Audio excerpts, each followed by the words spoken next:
Hello दोस्तों, आप सभी का स्वागत है मेरे यूट्यूब चैनल में। आज की कहानी है तुम मेरा जुनून हो, भाग 22।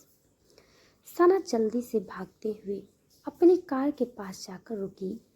तब तक प्रिया भी वहां आ गई।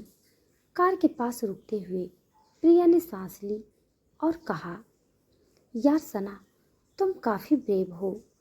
तुम्हारी हिम्मत की दाद देनी पड़ेगी। तुमने आज दोबारा मिस्टर ईशान के सामने जाने की हिम्मत की। प्रिया की बात सुनकर सना ने उसे गुस्से से देखा और कहा, प्रिया, ये क्या हरकत थी? तुमने मुझे धक्का क्यों दिया? व्हाट? सना की बात सुनकर प्रिया चौंक गई। उसने कहा, सना, तुम कैसी बातें कर रही हो? भला मैं तुम्हें धक्का क्यों दूंगी? मैंने तुम्हें कोई धक्का उक्का नहीं दिया। तुम ब्रेव हो, मैं नहीं, समझी ना? प्रिया की बातों को सुनकर सना सोच में पड़ गई। आखिर उसे प्रिया ने नहीं धक्का दिया तो किसने धक्का दिया? ये सोचते हुए सना ने जब उस ओर देखा जहाँ पर भीड़ थी तो उसे वहाँ पर तान्या दिखाई दी और सना समझ गई कि ये काम भी उसी ने किया है। सना ने देखा कि तान्या डेविल स्माइल देते हुए उसे ही देख रही थी। सना ने गुस्से से सर झटका। तभी प्रिया ने खुश होते हुए कहा, वैसे सना, तुम्हारे गिरने की वजह से तुम्हारा एक फ़ायदा हुआ है। फ़ायदा? सना ने प्रिया की तरफ देखा तो प्रिया ने उसे अपने कैमरे में दिखाते हुए कहा, ये देखो, जब तुम सुपरस्टार ईशान की बाहों में थी ना, तो मैंने तुम्हारी तस्वीर ले ली। तुम्हारा सपना तो आज ही पूरा हो गया। इतना कहते हुए प्रिया हंसने लगी। सना ने उस तस्वीर को देखा। ईशान की बाहों में सना हल्की झुकी हुई थी और ईशान उसके चेहरे की ओर देखते हुए ही उसे थामे हुए था। अगर सना की शादी करीम से ना हुई होती और सना ईशान की भाभी ना होती तो आज ज़रूर वो इस फोटो को देखकर खुश हो जाती।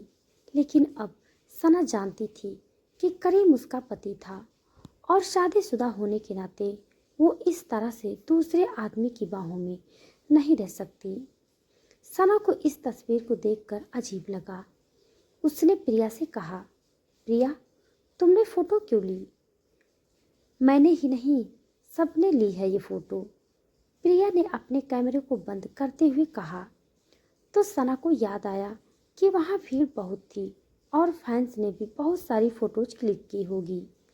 लेकिन फिर सना ने सोचा, कोई बड़ी बात नहीं है, उसने कोई जानबूझकर ऐसा तो नहीं किया है ना।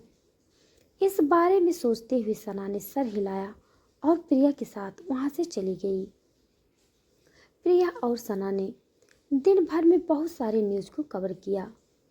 उनके हाथों में बहुत से छोटे मोटे न्यूज़ हाथ लग गए थे जो नॉर्मल थी। वो कोई बड़ी न्यूज़ नहीं थी। तान्या एक बड़ी न्यूज़ लगी थी और वो न्यूज़ थी जो किसी सुपर मॉडल के बारे में थी जो किसी गैर आदमी के साथ एक होटल में पकड़ी गई थी। अपने अपने न्यूज़ के साथ सना, प्रिया और तान्या वापस से ऑफिस आ गई ताकि वो एडिटिंग करने के बाद उस न्यूज़ आर्टिकल को पब्लिश कर दें ताकि अगली सुबह उसको पढ़ा जा सके। शाम हो गई थी और सना अभी भी ऑफिस में ही थी। ऑफिस लगभग खाली हो चुका था और सना अभी भी वहाँ टाइपिंग कर रही थी। प्रिया ने अपने बैग को पैक किया और कहा, सना, क्या तुम नहीं चल रही हो? नहीं, अभी मेरा काम नहीं हुआ है, सना ने कहा। ओह, तो तुम घर पर एडिटिंग कर लेना और पब्लिश कर देना, प्रिया ने कहा। सना ने सर हिलाया और कहा, असल में मेरे पास लैपटॉप नहीं है। सना ने फटाफट अपनी उंगलियों को कीबोर्ड पर चलाते हुए कहा। प्रिया ने सर हिलाया और सना को जल्दी घर जाने का कहकर वहाँ से चली गई। सबके जाने के बाद सना ने जल्दी जल्दी अपनी एडिटिंग कंप्लीट की और फिर एक लंबी सांस भरी। फिर उसने अपना बैग लिया और ऑफिस से निकल गई। सना रोड के किनारे पर धीरे धीरे चल रही थी।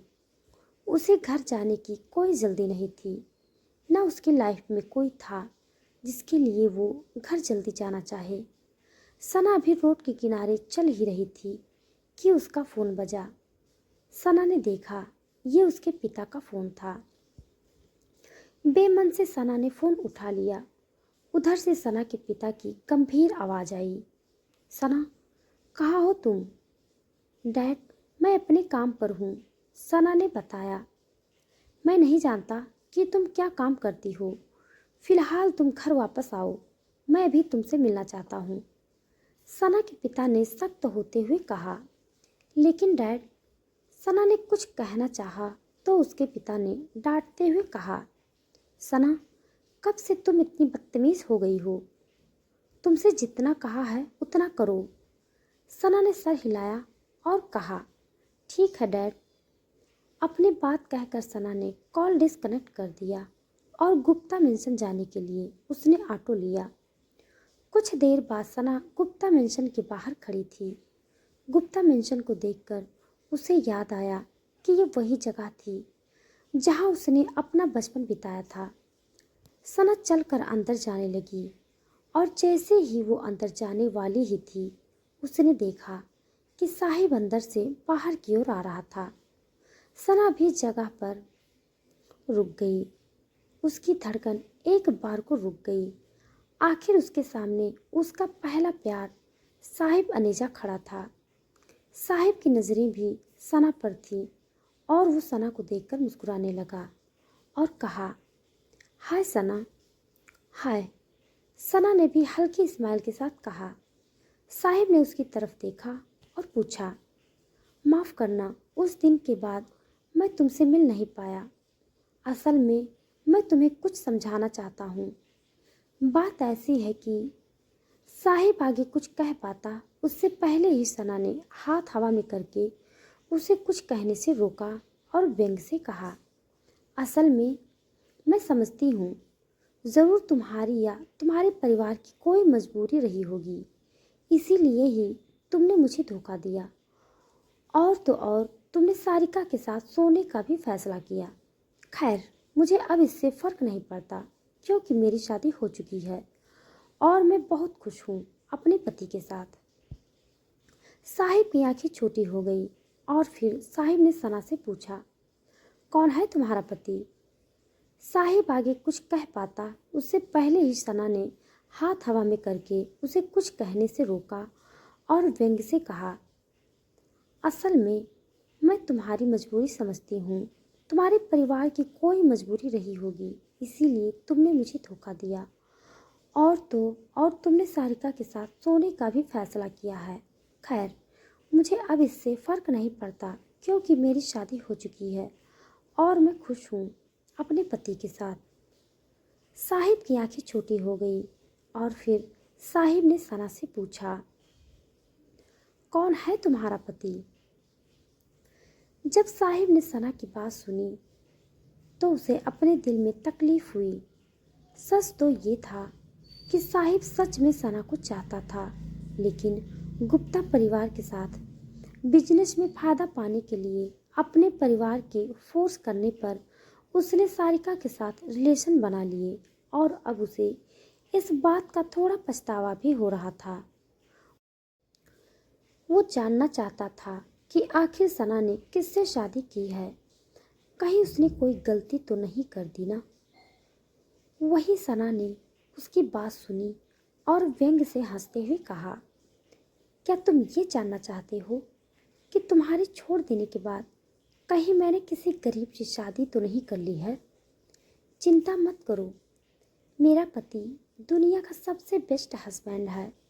वक्त आने पर तुम देख सकते हो। सना ने अपनी बात पूरे विश्वास के साथ कही थी। साहिब उसे एक टक देख रहा था। तभी वहाँ पर सारिका आ गई। उसने जब देखा कि साहिब और सना एक दूसरे के सामने खड़े थे, तब उसने जल्दी से वहाँ पर आकर साहिब का हाथ पकड़ लिया और सना की तरफ देखते हुए उसे ताना देते हुए कहा, सना, क्या तुम अपने होने वाले जीजू को अपने प्यार में फंसाना चाहती हो? तुम क्यों इस तरह से मेरे होने वाले पति से बात कर रही हो? सना ने सारिका की बात सुनी और उसे हंसी आ गई। उल्टा चोर कोतवाल को डांटे। खैर, सना ने हंसते हुए कहा, सारिका, क्या मैं तुम्हें बेवकूफ़ लगती हूँ जो मैं तो धोखेबाज लोगों के बीच फिर से धोखा खाना पसंद करूँगी? मुझे यहाँ डैड ने बुलाया है और मैं बस उनसे ही मिलने के लिए आई हूँ।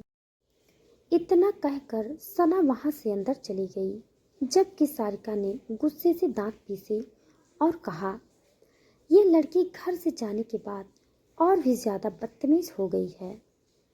इतना कह सारिका भी अंदर चली गई। साहिब कुछ देर वहाँ पर खड़ा रहा और फिर वो अपनी कार में बैठ गया और चला गया। उसे सच में काफ़ी बुरा लग रहा था।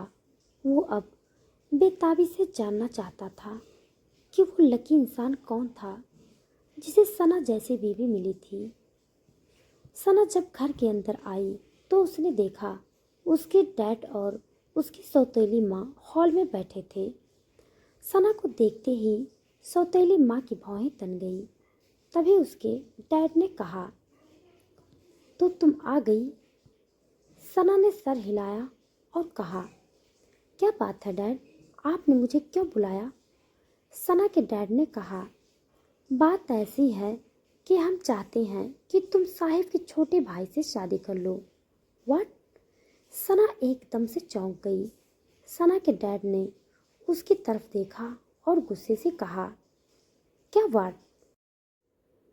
क्या तुम्हें इस शादी को करने में कोई दिक्कत है? हम तुम्हारे माता पिता हैं, तुम्हारा बुरा नहीं सोचेंगे। सना ने अपने डैड की बात सुनी और अपनी सौतेली माँ और उसकी बहन सारिका को देखा। उसने सर हिलाया और कहा, सौतेली माँ, क्या आपने डैड को नहीं बताया कि मैंने पहले ही अपने लिए पति चुन लिया है और उससे शादी भी कर ली है? सना की सौतेली माँ भारती कब से चुप बैठी थी। वो अपनी जगह से हिली और उसने कहा, मुझे नहीं लगता कि ये कोई ज़रूरी बात है। तुम हमारी बेटी हो और तुम्हारी शादी कहाँ और किससे होगी, ये फैसला भी हमारा होगा। क्या बकवास है? आपकी बेटी? आपने मुझे अपनी बेटी कब माना है? मुझे ये शादी मंजूर नहीं है और मैंने पहले ही शादी कर ली है, समझे आप लोग? सना ने गुस्से से चिल्लाकर कहा। सना के इस तरह चिल्लाने पर भारती ने भी उस पर गुस्सा करते हुए कहा, एक बात कान खोलकर सुन लो सना, तुम्हारी शादी जिससे भी हुई हो, हम उस शादी को नहीं मानते हैं। अगर तुम्हें अपनी माँ की आखिरी निशानी उसके गहने चाहिए तो तुम्हें साहिब के भाई से शादी करनी होगी। ये हमारा आखिरी फैसला है और अगर तुम मना करती हो तो भूल जाना कि तुम्हारी माँ के गहने हम तुम्हें वापस करेंगे। भारती की बात सुनकर सना की आंखों में पानी भर आया। माँ के मरने के बाद सना हमेशा से चाहती थी कि उसकी माँ के गहने भारती उसे दे दे, लेकिन भारती ने उस गहने को कभी छूने भी न दिया।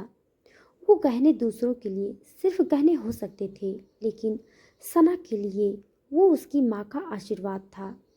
सना ने अपनी पीली नीली आंखों से अपने डैड को देखा जो उसे ही देख रहे थे, लेकिन उन्होंने कुछ नहीं कहा।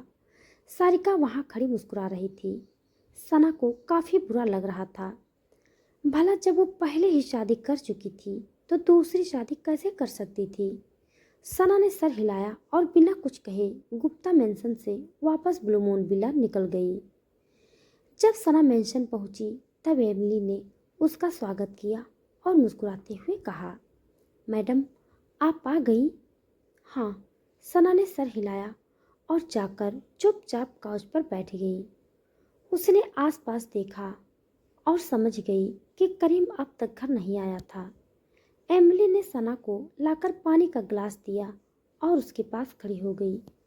सना ने पानी पिया और अपने कमरे में चली गई। उसने एमिली से कोई बातचीत नहीं की और इसीलिए उसे अजीब लग रहा था। सना अपने कमरे में गई और लेट गई। रात के 10 बज गए थे और अब जाकर करीम आया। अंदर आते हुए करीम ने अपनी टाई ढीली की और एमिली से पूछा, मैडम आ गई। तो दोस्तों आज के लिए बस इतना। इसके आगे का भाग जानने के लिए आप हमारे साथ बने रहिए। हमारी कहानी आप सबको कैसे लग रही है कमेंट बॉक्स में ज़रूर बताइएगा। तब तक के लिए धन्यवाद।